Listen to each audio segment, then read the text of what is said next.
Hi, I'm Tracy Lauderette, Colorado's First Lady Fighter Pilot, call sign Jackie O. We're here at Wings Over the Rockies Air and Space Museum in Denver, Colorado. We're getting an inside look at the Super Guppy! The origins of the Super Guppy trace back to the 1960s, a time of rapid innovation in the space race.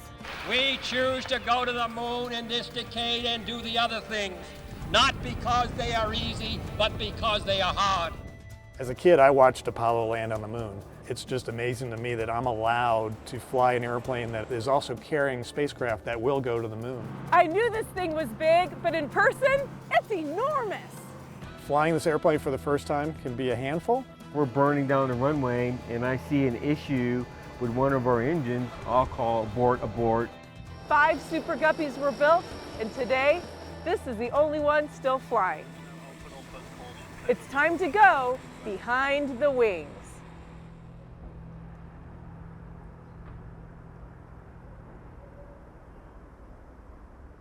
Ray, you're the pilot of this massive Super Guppy. Can you tell us a little bit about yourself and how you got here? Basically, I'm the chief pilot, and I'm also in charge of all aviation operations at the center. This is one of the most unusual aircraft I've ever seen. Can you introduce us to the Super Guppy? The Super Guppy was designed for oversized cargo. Like a lot of airplanes, it's big, but it just can't carry the weight that maybe a military transport could. So we talk about oversized aerospace cargo, things like spacecraft and rockets, things that are large but relatively lightweight for their size. Big, very important cargo. That's what you're carrying. No pressure. No pressure at all. I actually carried a $2 billion spacecraft in this Super Guppy one time, and I had to sign for it, so we were very careful. I hope you got it there in one piece. I did. So clearly nobody's getting this kind of aircraft straight out of pilot training. It looks like it takes a lot of experience to fly. I can only imagine you must be avoiding the crosswinds like the plague in this thing. Yeah, we have to be very careful about the weather. It's got a lower crosswind limit than a lot of other airplanes because of the huge side area of the aircraft. And certainly we have to stay out of icing because there's a lot of the airplane that doesn't have any anti-icing or de-icing capability. So it's kind of like the Frankenstein of all airplanes, with pieces and parts from Air Force, Navy platforms all combined to create the Super Guppy? Exactly. They pulled things off the shelf to make this aircraft. It's got parts from various aircraft, but it's a pretty neat airplane.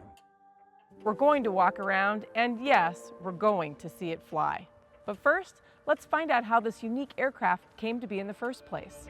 The first large airplane and the first multi-engine airplane was built by Igor Sikorsky in 1913, when Sikorsky was still living in Russia. Now we know Sikorsky for helicopters, but he started out building airplanes. The Sikorsky S-21 was so big that a lot of people felt it could never leave the ground. It was huge for 1913, about the size of a classic DC-3 that would come along more than 20 years later.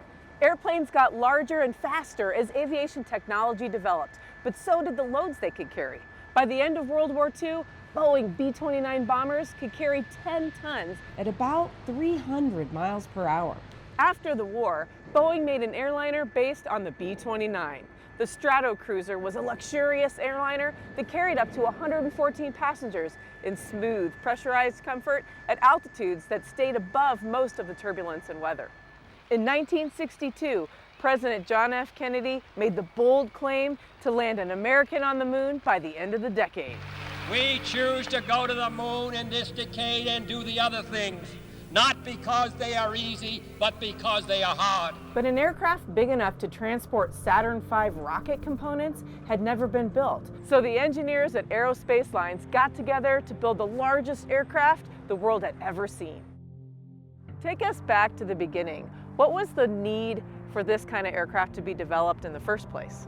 We started to put together a space program, and there was a booster that was going to take people to the moon called the Apollo Saturn V. Parts of the Saturn V were actually built in California, and to get those parts to Florida, they had to go through the Panama Canal. As part of that, they would actually take them up the Mississippi to Huntsville, Alabama, do a test firing of the engine, and then put it back on the barge to continue the journey to Kennedy Space Center. As this process went along, we realized that it was taking too long, and if we couldn't shorten the process, we would never get to the moon by 1970. Then one simple but brilliant idea changed the course of history. A California Air National Guard pilot named Jack Conroy had the idea of expanding the fuselage of a Boeing Stratocruiser so it could carry the third stage of the Saturn moon rocket, which was 18 feet in diameter and 40 feet long. They christened this prototype the Pregnant Guppy, named for its signature bulging fuselage. Besides the Saturn S4 upper stage, the Pregnant Guppy could fly other large rocket components and oversized cargo. One of the first people to ever fly the Pregnant Guppy was test pilot Clay Lacy. Aviation was great to me. I've seldom met an airplane I didn't like. I had great time flying jet fighters and everything. Great people in the National Guard. The first person practically I met is Jack Conroy, and he had more flying time than anybody in the Guard. He had 10,000 hours. Conroy became one of my very best friends, and we did a lot of things. We were flying C-97s at that time. The guy had proposed a big airplane to carry things for NASA. And Jack started building the Guppy at Van Nuys Airport. You could tell how much money he had by how the sound of the rivet guns. Normally, just busy as heck. When things would get down a little bit money, you'd hear dit. The Pregnant Guppy was so big, many people at the time doubted the unusual design would even fly. Jack asked me to fly it with him first flight. There were people predicting bad things that it just would hardly fly because of too much drag. The first time we took off from Van Nuys, the city had gotten police stationed all over the valley and around. And we flew it up to Mojave and landed, and the next day I took it up with another friend of mine in the Guard, and we did some testing to be sure it was really okay, safe to fly. The airport wasn't crazy about it, the FAA wasn't, but it just immediately was one of the very most important things in the space program. But then we flew it down to see Wernher von Braun, and he'd been up here twice while it was being built. We have been given the scientific knowledge, the technical ability, and the materials to pursue the exploration of the universe. He liked the idea, for sure. You could see how much time it could save him because they were just getting into the Apollo program. It was being built in California, but they were going to ship it through the Panama Canal. It took 30 days. And the Guppy could fly down there in 2 days. For the eyes of the world now look into space, to the moon, and to the planets beyond. Well, they would never have done it if they had to ship everything by land. About 3 years later, he made the Super Guppy. It was a very innovative and important airplane. The idea worked so well that Conroy's company, Aero Spacelines, built an even larger version that became the Super Guppy. The radial piston engines were replaced with turboprops, and the Super Guppy could carry loads up to 25 feet in diameter. There was enough demand for hauling large items that Aero Spacelines built a second operational Super Guppy in the 1970s.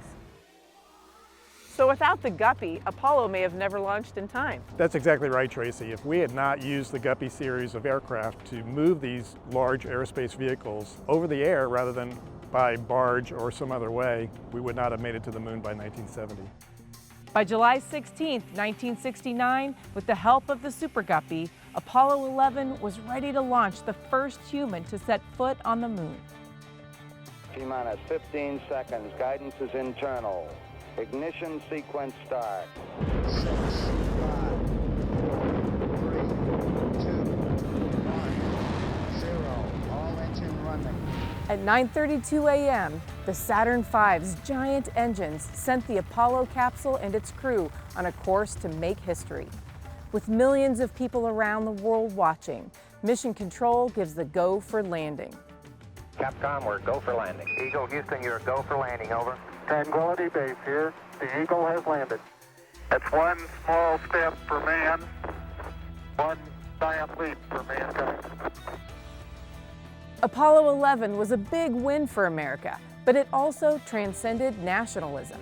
It was a step forward for all of humanity into the cosmos, a step made possible in part by a strange-looking aircraft that would go on to enable many more chapters of space exploration.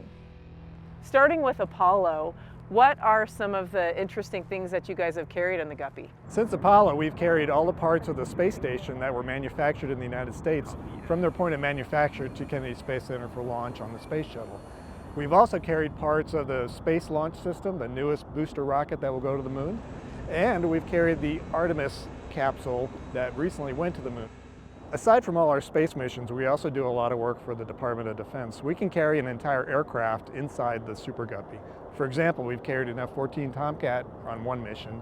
We've also carried multiple T-38s to move them from point A to point B to get work done. So it can carry quite a large range of aerospace cargo. That's incredible. 60 years later, the Guppy is still making history. It's easy to focus on the pilots, I mean, that's what we do, but it really takes an entire team to keep this thing flying. It goes from our mechanics who work long hours keeping a 70-plus-year-old airplane flying, to our engineers who design new systems and upgrade systems over time, to the flight engineers who actually manage a good part of the aircraft as we fly along. The pilots, in my mind, are almost a small part of the entire operation. This aircraft is one of a kind and more than 60 years old. I can only imagine the special team it takes to maintain this aircraft. So there are some very old parts on it, but the actual Guppy, this Guppy itself was built in the mid-80s. There's actually only 4 of us that work on this on a regular basis, and we're all maintainers first, but we each have our own individual specialties, so it does take quite a bit to keep it flying. Some of these parts have got to be pretty old. How do you replace them? Some of these parts are really old. In fact, we have some components that has a vacuum tube on it. So it is a Frankenstein, where we get parts from the different aircrafts that it was built from, but there are some parts that are Guppy specific. Like we have our hinge for our nose that it had cracked at one point, and we actually had to send it out, get it scanned so we could replace it. So a lot of stuff we have to just make in-house. This is considered a prototype aircraft with parts from so many different kinds of airplanes. What are the special challenges as a maintainer? Since it is so many different aircraft, we have a whole bunch of different technical manuals that we have to go through. I've spent hours sometimes trying to find one little answer. The aircraft is great, but Greg, what does it really mean to be part of the team that's going to get us back to the moon after all these years? I have probably one of the most unique jobs in the world, because nobody else can say that they work on the Super Guppy except for 3 other people, to move everything around the country as it's getting built. It's pretty cool to see everything that goes into the Guppy. Ray, there's nothing ordinary that I see about this aircraft. Can we do a walk around and look closer? Sure, let's have a look. All right. This is one of the most unusual looking noses of an aircraft I've ever seen. What are we looking at here? Well, we're looking at the cockpit. It's actually the cockpit of a KC-97, which is what the Super Guppy was made from. When you look inside, it's very much 1950s technology. And if you saw old pictures of the KC-97, it would look exactly the same. And one way to think about the Guppy is it's a mix of a lot of different aircraft. The KC-97, like I mentioned, but also the 707 nose gear, the C-130 propellers, the P-3 Orion engines, and a lot of this airplane is actually hand-built. One more thing where we're at the front, the landing gear. What makes it so unique? The original aircraft, the KC-97, had a different nose landing gear. This nose landing gear is actually off a Boeing 707 jetliner. They did that to allow the proper clearances to get the loads on board, and it was a heavier duty landing gear. So this landing gear doesn't just help land the plane, it's also an integral part of how you load the aircraft. That's right, Tracy. This nose landing gear also helps us open the nose. When we open the nose, it opens from the front, and we have to turn the landing gear 30 degrees to allow it to fully open. So they had to put it on backwards? They did put it on backwards, yep. The way this nose swings open is one of the most impressive things I've ever seen. Let's go take a look at the engines. So Ray, you have 4 C-130 props. An actual C-130 flies with 4 props, but this aircraft is way bigger. How on earth do you make that happen? The C-130 props were selected because they're very good at carrying a large load on them. As you can see, they're very wide chord, very big props, and they work great on the Guppy. We use 4 engines from a Navy P-3 Orion. They're the same engines that are used on the C-130, but they're upside down. The reason why they did that is to get the proper clearance between the propeller and the ground, and also to get it away from the fuselage. So these engines have a system that allow us to get high power when it's hot and high altitude conditions. We use something called water methanol. It's a mixture of methanol and distilled water that we can put into the engine to cool it and allow us to get higher temperatures and higher power settings out of the aircraft. Wow, that is a unique way to improve aircraft performance. For a certain set of conditions, the water methanol will allow us to get more power out of the aircraft, so we can certainly take off on a shorter runway. One thing, Tracy, I'd like to point out is the original wing on the KC-97 actually started right here. This section was added to allow proper clearance between the number 2 and 3 engines in the fuselage. With this aircraft so old, how on earth do you keep parts in stock? We don't have a lot of parts on the shelf for this aircraft. These tires, for example, actually come from a B-52. So the tires are B-52 tires. What about the brakes? The brakes in the aircraft are original. They're called expander drum brakes. Unlike more modern airplanes that use disc brakes, these have a drum that actually expands out and allows the airplane to stop. Ray, this looks a lot like B-29 landing gear. The KC-97 is actually an offshoot of the B-29, and these outer wing panels and landing gear are exactly the same as a B-29. This aircraft has such a big vertical component. How does it handle when it's fully loaded? If we have a cargo load that's up high inside the airplane, we have to be very careful with it. Think of it this way. Every aircraft has a longitudinal center of gravity. We also have a vertical center of gravity. And above a certain point, we're limited to how much angle of bank we can use when we want to make a turn. You carry some really unusual cargo back here. What are some of the considerations in getting it all to fit? If we have a cargo that's very wide, we have to actually get it up off the floor to take advantage of the fat part of the fuselage. We use a platform, which we call dunnage, that'll actually get it up off the floor and get it into that wide section. Every payload is unique, so every platform is unique to that payload. So that's the exterior of the aircraft, but we know the real magic happens in the flight deck. As we head inside, I can't help but notice the flight control cables. So Ray, it's pretty unique to be able to see the flight control cables exposed like this, and none of them look like they're exactly the same. No, they're not the same. Because the nose opens up, we have to disconnect all these flight control cables before we open the nose. And the idea is that we take this turnbuckle, slide it up here and clamp it down to keep tension on the aft part of the cable, and that allows us to disconnect the forward part of the cable. So instead of fly-by-wire, like my old F-16, you have fly-by-cable. Not only do we not have fly-by-wire, but we don't even have an autopilot on this aircraft. The pilot and co-pilot swap back and forth about every 45 minutes, taking turns flying the aircraft. So no autopilot, but you do have 2 pilots and the flight engineer up there in the flight deck. Let's go take a look. Ray, this is great. We finally made it to the cockpit, to the flight deck of this massive airplane. This aircraft has such an unusual shape. How does that affect the handling characteristics of the aircraft? It takes all your strength to move the airplane around. There are no hydraulically boosted controls, and you're in here using muscle power to move the airplane around the sky. Takeoff speeds and landing speeds, of course, vary by the weight of the airplane. Typically, the takeoff speed will be about 130 to 140 knots, and landing speeds will be about 120 to maybe 130 knots. All right, from one pilot to another, what's the hardest thing about flying the Super Guppy? Yeah, certainly the landings are the biggest challenge. Any kind of crosswind with the large side area really makes this airplane a handful. The rudder is actually pretty small for the size of the aircraft, and the way the air flows around the fuselage, it doesn't work on the rudder quite as well as it does with most airplanes. So yeah, any crosswind is a handful. Now we can work with the flight engineer in pretty high crosswinds to actually what they call fan the motors. So we will adjust the throttles in such a way that it helps create that yaw that we need to counteract any crosswind.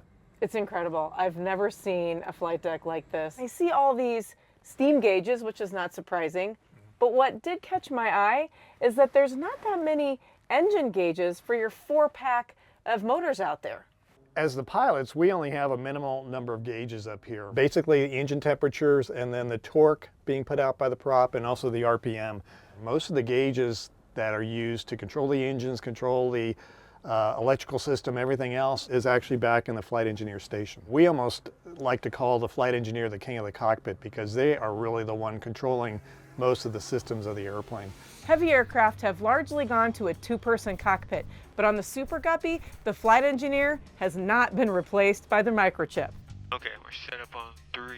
Nelson, tell us how you work as part of the team to fly the Super Guppy. This airplane is unique where the pilot really does not touch the throttles at all. the engineer sets power settings throughout. So that's one important aspect of my job. Communication is a must. The pilot would call, torque 5, torque 10, but at times the pilot would call just a little more power, a little less power.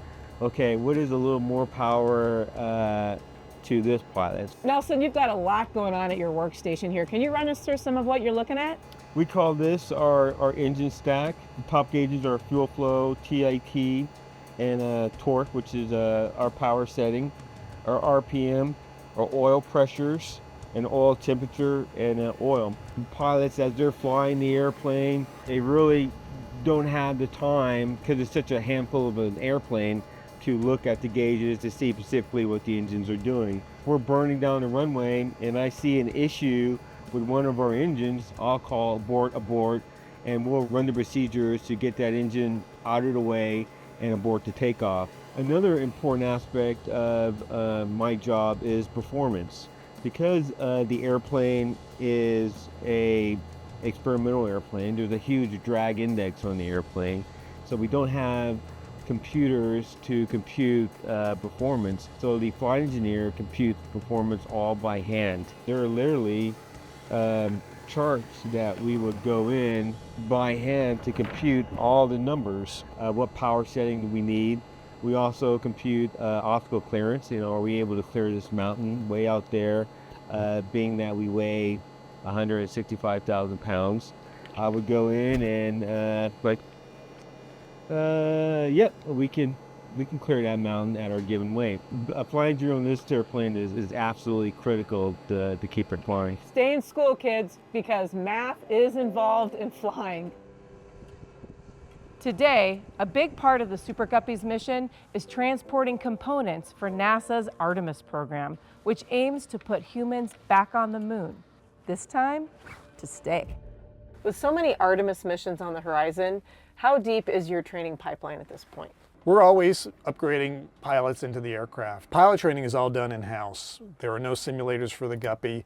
We do use a P3 Orion simulator to practice some of the emergency procedures, but the cockpit is different enough that it doesn't really translate well to this airplane. We do have our own ground school. Our flight engineers teach the ground school, and then we will take the new pilot out and actually perform all the training in the aircraft. Flying this airplane for the first time can be a handful. So we start out pretty basic, just up and away, straight level, basic turns, things like that. But over time, we start to add approaches and takeoffs, which are much harder to do unless you have some background in it. For the new pilots, the actual missions are the best type of training. Once you get on a mission, your perspective really changes on how to operate the airplane. Training is an artificial environment, right? You don't necessarily always just go out and do landings, for example. But when you get a load on the back of the airplane and it handles the way it does with a load on board, and you're having to think about climbs, descents, working with air traffic control, it really does do a lot more training than just our basic training flights. This is the part I've been waiting for. It's time to fly.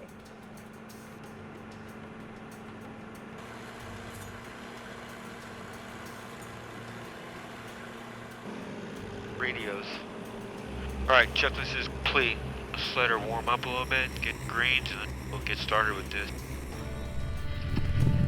Okay, you're formatted here. I got the yoke. Nice. That's awesome. Excellent.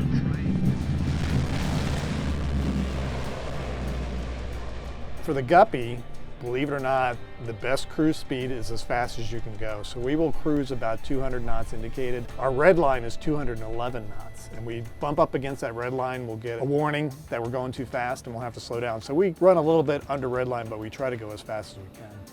The missions that we fly are missions that are important to the nation. You're moving space cargo that is worth billions of dollars. And it's the hard work of thousands of people. So you always take that into consideration whenever you're planning a mission and whenever you're actually doing the mission. It's incredible to see us come full circle from Apollo to Artemis and back to the moon again. How does it feel to be such an integral part of that? As a kid, I watched Apollo land on the moon. Now it's just amazing to me that I'm allowed to fly an airplane that is also carrying spacecraft that will go to the moon. And just for me, that is a full circle of just experience. This is a national asset, and we recognize that, and we take care of it like it is. What does the future hold for the Super Guppy? We're planning to fly the Guppy for at least another 10 years, but we are looking at the Beluga, which is similar in design, not as big. We're always going to have that requirement to move oversized pieces of cargo, if not the Guppy, something very similar. It sits really strong with me to be a part of the Artemis. We're going to finally get a woman on the moon and a man or a woman of color on the moon. It is a time to get excited. Once we go there, we're going to stay. And then from the moon, we're going to Mars. A variety of big cargo jets have mostly replaced the Super Guppies, including the Airbus Beluga, the Boeing Dreamlifter, and the Russian Antonov 124 and 225. In this rapidly changing world of aviation technology, the Super Guppy is still relevant today. We'll see you next time on Behind the Wings.